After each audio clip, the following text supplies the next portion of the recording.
فرید الدین قیصر صاحب، اگر قیامت کے روز سب کا حساب کتاب ہوگا تو پھر نبی صلی اللہ علیہ وسلم نے اپنے رفقا کو اللہ تعالیٰ سے عذاب قبر سے پناہ مانگنے کے لیے کیوں تاکید فرمائی ہے؟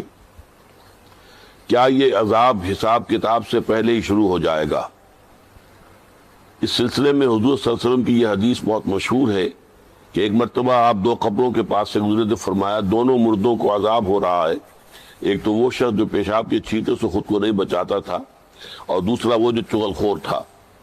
اس حدیث مبارکہ سے کیا یہ بات ثابت ہوتی ہے کہ عذاب قبر مندرجہ بالا گناہوں کے سرزد ہونے ہی پر ملے گا؟ دیکھیں، یہ مسئلہ جو ہے عذاب قبر کا، یہ کافی ہمارے ہاں جو منکرین حدیث ہیں انہوں نے اس کے خلاف بڑی مہم چلائی، لیکن قرآن مجید سے بھی یہ ثابت ہے اور احادیث سے تو بہت ہی صراحت کے ساتھ ثابت ہے۔ اور اس کو سمجھیے یہ کہ اصل میں آخری فیصلے تو اسی وقت ہوں گے، جنت میں داخلہ اور جہنم میں داخلہ تو اسی وقت ہوگا، قیامت کے بعد، حساب کتاب کے بعد۔ لیکن یہ ہے کہ جیسے میں ایک سادہ سے تمثیل سے آپ کو سمجھا دوں، امتحان ہو چکا ہے، نتیجہ تو نکلنا ہے۔ فرض کیجئے کہ 1 مارچ کو یا 1 اپریل کو نتیجہ ڈکلیئر ہوگا، کون کامیاب کون ناکام۔ لیکن جنہوں نے کچھ کیا ہی نہیں پرچوں میں، انہیں تو پہلے سے معلوم ہے، ان کی جان تو سوکھ رہی ہے، اندر ہی اندر وہ کانپ رہے ہیں۔ چاہے وہ ابھی یوم حساب تو آنا ہے، ان کا ڈکلیئر تو ابھی ہونا ہے کہ وہ فیل ہیں، لیکن ان کے چہروں پر لکھی ہوئی ہے فیل ہو۔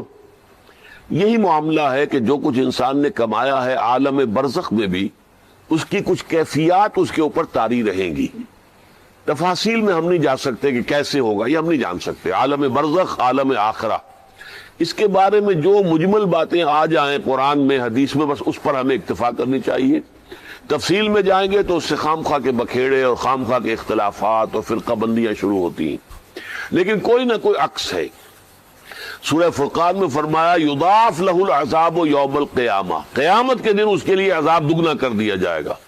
تو معلوم ہوا کہ قیامت سے پہلے بھی کوئی نہ کوئی عذاب کی کیفیت تھی، اور حضور نے فرمایا ہے، اور یہ ایسا ہی ہے عذاب، جو دوسری مثال سے سمجھیے کہ آپ خواب دیکھتے ہیں اور خواب میں فرض کیجئے سانپ نے آپ کو ڈس لیا ہے، تو جو کیفیت ہوگی وہ بعین ہی آپ کی ہو جاتی ہے، اور آپ خوف زدہ ہو کر آنکھ کھلتی ہے تو بالکل وہی کیفیت آپ کی ہے۔ یا شیر آپ پر حملہ کر رہا تھا تو جو خوف کی کیفیت تھی، جاگے ہیں تو وہی کیفیت ہے۔ اسی طریقے سے یہ معاملہ ہوگا، اور حضور نے فرمایا ہے کہ ہر قبر جو ہے وہ یا تو جنت کے باغیچوں میں سے ایک باغیچہ ہے اور یا دوزخ کے گڑھوں میں سے ایک گڑھا ہے۔ اور بعض جگہ یہ کہا گیا ہے کہ جیسے ہی قبر میں داخل ہوتا ہے تو اس کے بعد جو ہے یا کھڑکی کھول دی جاتی ہے جنت کی طرف سے کہ ٹھنڈی ہوائیں اور خوشبوئیں آتی ہیں، اور یا یہ کہ وہ ایک کھڑکی کھول دی جاتی ہے جہنم کی طرف سے کہ جس سے کہ لو آتی ہے، لپٹ آتی ہے آگ کی۔ تو بس اس پر اجمالاً اسی درجے میں ماننا چاہیے۔ باقی یہ کہ اصل حساب کتاب کے بعد اس پراپر جنت میں داخلہ اور پراپر جہنم میں داخلہ جو ہے وہ تو ہوگا قیامت کے بعد ہی۔ اور ہمارا دین وہی ہے، ما انا علیہ واصحابی، رسول نے فرمایا جس چیز پر میرا عمل ہے اور میرے صحابہ کا ہے، دین تو اصل میں وہی ہے۔ جہاں تک ایصال ثواب کا تعلق ہے، اس میں ہمارے ہاں ذرا کافی مختلف آراء موجود ہیں۔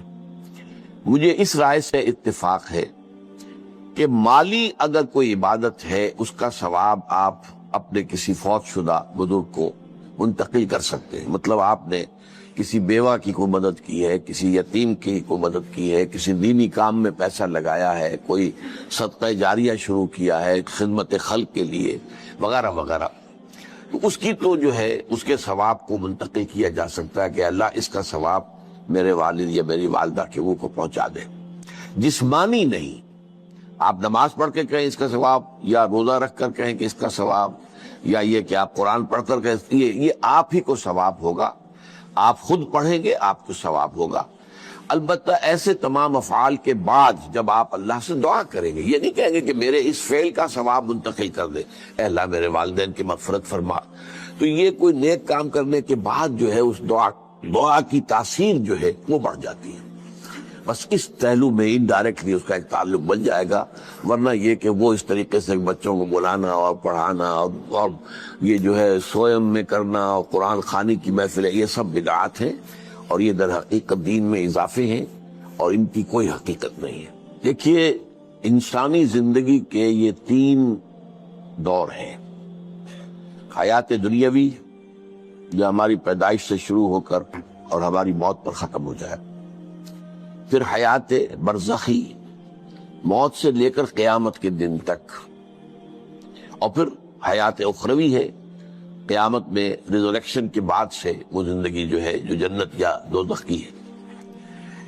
اس میں ان دونوں زندگیوں کے بارے میں تفصیل سے کوئی بات کرنا بالکل غلط ہے، اور اس سے فتنے پیدا ہوتے ہیں. ظاہر بات ہے کہ قبر، جسم تو قبر میں رہتا ہے، اس میں تو کوئی شک ہی نہیں. روح کہاں جاتی ہے؟ کیا وہ بھی قبر ہی میں رہتی ہے یا کہیں اور چلی جاتی ہے؟